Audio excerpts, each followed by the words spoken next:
We are live in a webinar about social media marketing. Welcome, welcome, welcome. This is coming to you from Long Beach, California. I normally say sunny Long Beach, California, but it's not so sunny today at the end of February, so that's unfortunate, but I hope you are enjoying your day wherever you are in the world.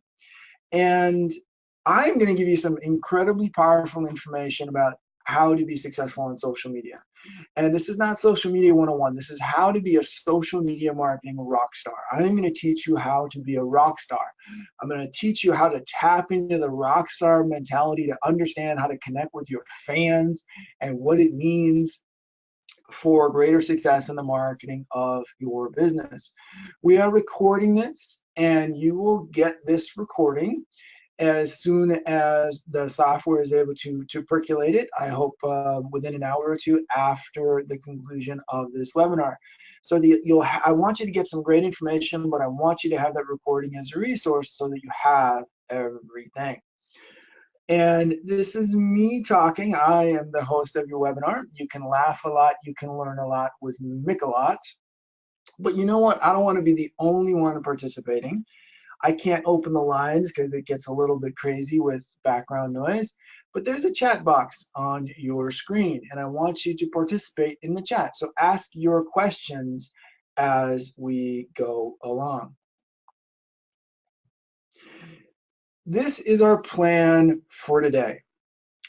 Now, I want to first of all acknowledge and show appreciation to our host. Constant Contact promoted this webinar today, and I'm a strategic partner with Constant Contact, a provider of email marketing and social media marketing services for small business. So I acknowledge them, I appreciate them. I've had a relationship with them for multiple years, going on not quite a decade now. It's a phenomenal tool, and if you're not using Constant Contact, you need to be using Constant Contact. If you're not using email marketing, you need to be using email marketing. And we're going to talk about it and talk about how it fits in the overall social media marketing rockstar plan. I'm an extremely action-oriented individual, and I'm going to explain why you want to be a rock star. I'm going to explain how to be a rock star, and I'm going to show you how. I get so frustrated. I don't know about you, but when all these people say, oh, you could do this, right? But they don't really give you the information that you need to put it into practice. It's like, that's so frustrating, right? They're just dangling this carrot. I am literally going to show you some stuff step by step in front of you right here, right now, walk you through it so you can know how to be a social media marketing rock star. Now, the first rock star point is this. I focused on the plan first. These are the benefits to you. This is what you're going to get out of this. This is why you're here today. Because you are my market today. You are my listeners. You are my potential fans. So I need to show respect to you. I need to enrich you. I need to provide value to you. That's the first point in the Rockstar plan. That if you start with focusing on you, you're narcissistic. That's not Rockstar. Rockstar is showing appreciation first. Rockstar is giving first. Rockstar is showing value first. Rockstars need to nurture their fans. If you start talking about yourself, I don't care about you. Sorry, you know what? You know who your clients care about? They care about themselves. How can you help me? So you need to talk to their problems and the benefits to them immediately. That's this plan. That's why we started right here. Now, then you can talk a little bit about you. Don't talk about you first. Talk about them first. Because you know what? Your company will go bankrupt without them. They will do just fine without you. So your fans need to be nurtured first. Now, I am Mark. I've got 20 years of online marketing consulting experience. I've been doing this stuff since the mid-90s, before the internet was even really the internet. And my clients have been Microsoft and Hewlett Packard and Travelocity. I mean, I've done this for years. I have 3 books. I lecture at 3 colleges. And I've got 800 plus YouTube videos online. I walk the walk, I talk the talk. I know what I'm doing, so I'm going to give you some really practical stuff. My contact information is right there, including my email address. All right, so I want you you're going to get a follow-up message from me. We're going to maintain contact. If you want to unsubscribe from the newsletter, don't worry about it. Just click unsubscribe and there's no worries, okay? But I want to provide value to you forever, quite literally. So talk about them first and then talk about you. And you know what, let me share just a little bit of a personal something about me. Right now, this is February 2018 when we're recording this.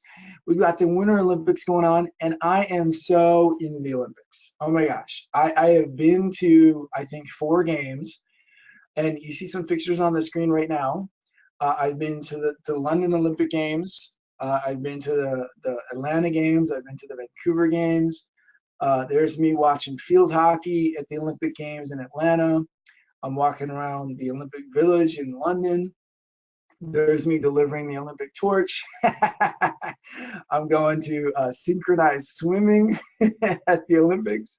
I'm at the Olympic pool in London. I'm at luge in Vancouver.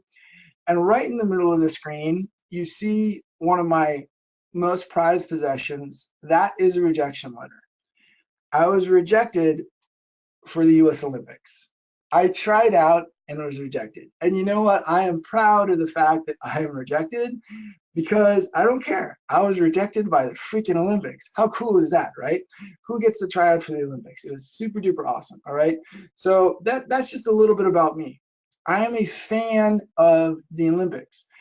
And this is what we're going to talk about from a rock star standpoint. You need to understand that these are fans. These are people, they have aspirations in their life.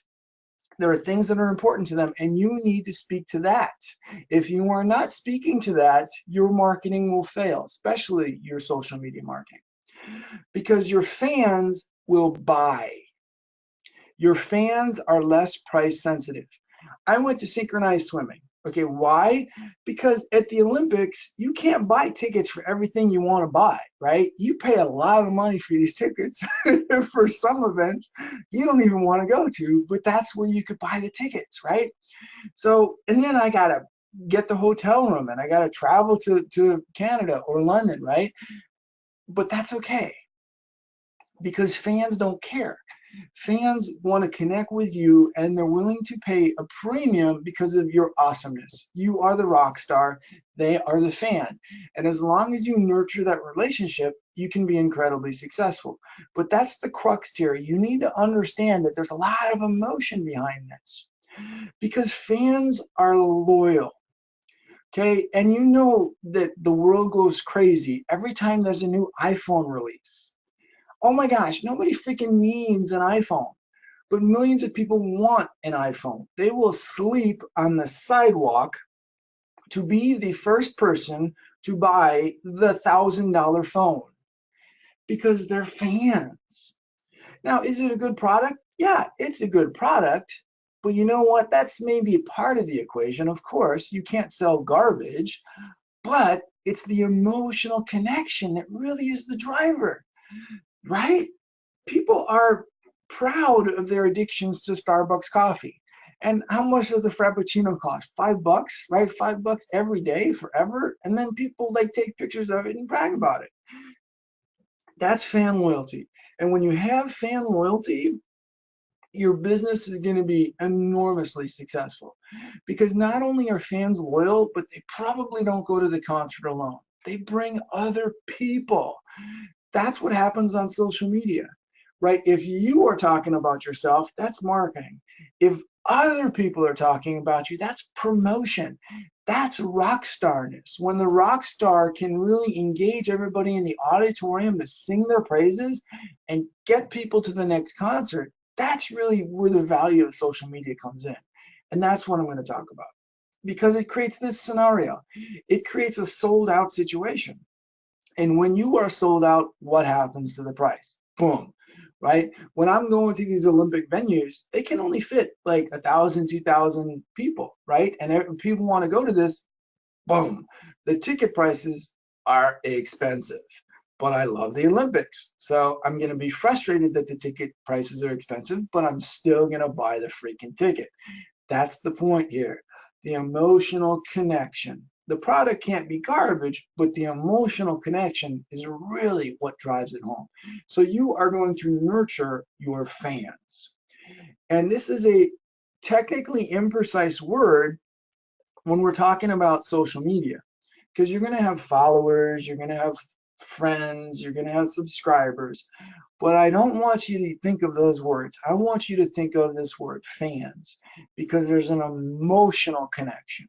I mean, when someone goes bare-chested to a football game in Green Bay and it's 2 degrees, it's like, holy moly, they're a fan. Fan comes from fanatic. There's phenomenal emotion behind here. And as long as we feed this emotion with love, respect, and understanding, your fan base is going to continue to grow. You're not going to shout at people on social media. You're going to engage in them. And you're going to engage in them in conversations. This is social media right here. And there's other channels. All of these are channels. And I'm going to explain this in very, very brief. But you kind of need to understand the concept of the conversation. You're not going to market to the people. You're going to converse with them, because that's the whole point. Because when a rock star is on a late night TV show and they're talking about their concert, oh yeah, you know what? I got a new puppy. Oh yeah? What's the puppy's name? See, they're having a conversation with you about the puppy. Now they want you to come to the new concert, right? And that's the overall promotion, but they don't say, come to the concert, come to the concert. They have a conversation. You're going to have conversations. All of these are different conversations. Facebook is a conversation in a bar. Twitter is a conversation in a hallway. LinkedIn is a conversation in a boardroom. Instagram is a conversation at a fashion show. Pinterest is a conversation between women. And then YouTube there is off to the side, because technically YouTube is not a social media channel. It's really used as a search engine. In the United States, the #1 search engine is Google, and YouTube is #2. It's the #2 search engine. And guess what? Google owns YouTube. And you know what? Your videos can show up in Google searches, because Google owns YouTube. They want to promote their own family of products. And your video can be shared across all of these social media channels. That's what makes this incredibly powerful. You're taking your conversation and you're pushing it out to your fans in a high value way. Now, Facebook is a conversation in a bar. You can talk about anything in a bar. Okay, you can be casual, you can be philosophical, you can tell jokes, people can disagree with you. Right? You can't really control it. It's somewhat random. But the thing is, you need to appreciate why people are going to the bar. They're going to the bar to socialize. Buy my stuff, buy my stuff is not socialization. That's really just kind of yelling at everybody, right? You need to engage these people in conversation, because in the bar, this is happening. Oh, you know what? My wife is looking for a better health spa, and you know what? She's been trying a whole bunch of them, and she can't really find one that she likes. Oh, you know what? My wife started going to this health spa. You know, she really likes it, and it's like reasonable price. Here's the name. Bam. That's the conversation that's happening. Now this conversation is happening on Facebook in front of hundreds of people. That's free advertising. That's word of mouth marketing. That's your fans promoting you to more fans. That's Rockstar. Now, Twitter, that's a different conversation. That's a conversation in a hallway. Lower value connections. You're just kind of passing someone in the hallway. It's a really quick message. But other people can overhear that message. And then it can go all over the place. That's good. That's what you want to have happen. You want more people to talk about you and spread the message. So it's high dispersion, lower value, but you're still nurturing the fan base. It's not buy my stuff, buy my stuff. It needs to be high value stuff. Otherwise, right, you're not going to pass along the information if it's not of value, if it's not interesting, if it's not fun, right? Twitter, conversation in a hallway. Now, LinkedIn is a conversation in the boardroom, higher level conversation, more formal, more strategic, right? You can tell jokes on Facebook. You can't really tell jokes on LinkedIn. You can't tell jokes in the boardroom. That's inappropriate. So more formalized, higher level deals. Conversation in a boardroom. Remember, all of these are conversations. We're not talking about marketing. A conversation is two-way, high value. If the conversation is boring or argumentative or aggressive, I'm going to disengage from that conversation. Instagram is a conversation at a fashion show. At the fashion show, you see models walking down the runway. I want you to pay attention to what they look like. They're never happy and gregarious. They're sometimes sullen and frowning even a little bit because you're not supposed to notice the model. You're supposed to notice the clothes. It's a visual marketing message. Oh, what a fun model. That's wrong. See, the marketing message didn't work. Oh, what a good looking suit. Oh, what a fabulous tuxedo. You see, that's the proper marketing message. It's visual. Now, that's the conversation at the fashion show. Now, Pinterest is a different type of conversation. That's a conversation between women. It's 70% women by participation and membership. So a lot of women sharing ideas and communicating with one another. Can you sell men's products? Of course you could, but that wouldn't be my primary suggestion. Okay, all of these are different types of conversations. And then YouTube, that's the most intimate conversation you can have because that's literally someone having a conversation with you without having a conversation with you. You can learn about me. I have 800 videos on YouTube. You can build an entire trusted rapport-based relationship with me without physically speaking with me. You can and do it all on your time. Boom. Not assertive, not aggressive, very flexible, easy for you. That's YouTube. Now, a basic fundamental to all of this is email marketing. That right there is the most basic, most fundamental social media platform. You need to be doing that. There's not even a question. And there has not been a question for 20 years. The ROI, the numbers from email marketing are through the roof. Every statistic will verify this. Direct Marketing Association will back me up. Fortune magazine will back me up. Not even a question here. You need to be building your email marketing database. Constant Contact is one of the tools you can use to do that. Now, here's an example of what the marketing conversation actually looks like on Instagram. This is something from my Instagram post, and it's specifically a promotion for 7 email marketing content ideas. Now, I got 53 likes there, you know, pretty nice looking graphics, pretty professional looking, okay. But you know what? This is not good marketing. And let me tell you why. I'm having a good conversation to the wrong people. The people on my Instagram feed are not looking for email marketing consulting services. You see? So this is an example of where I'll put the messages out there, but you need to feed your fan base with the right nutrition. And in this example, I'm kind of missing the mark, even though it's good looking marketing.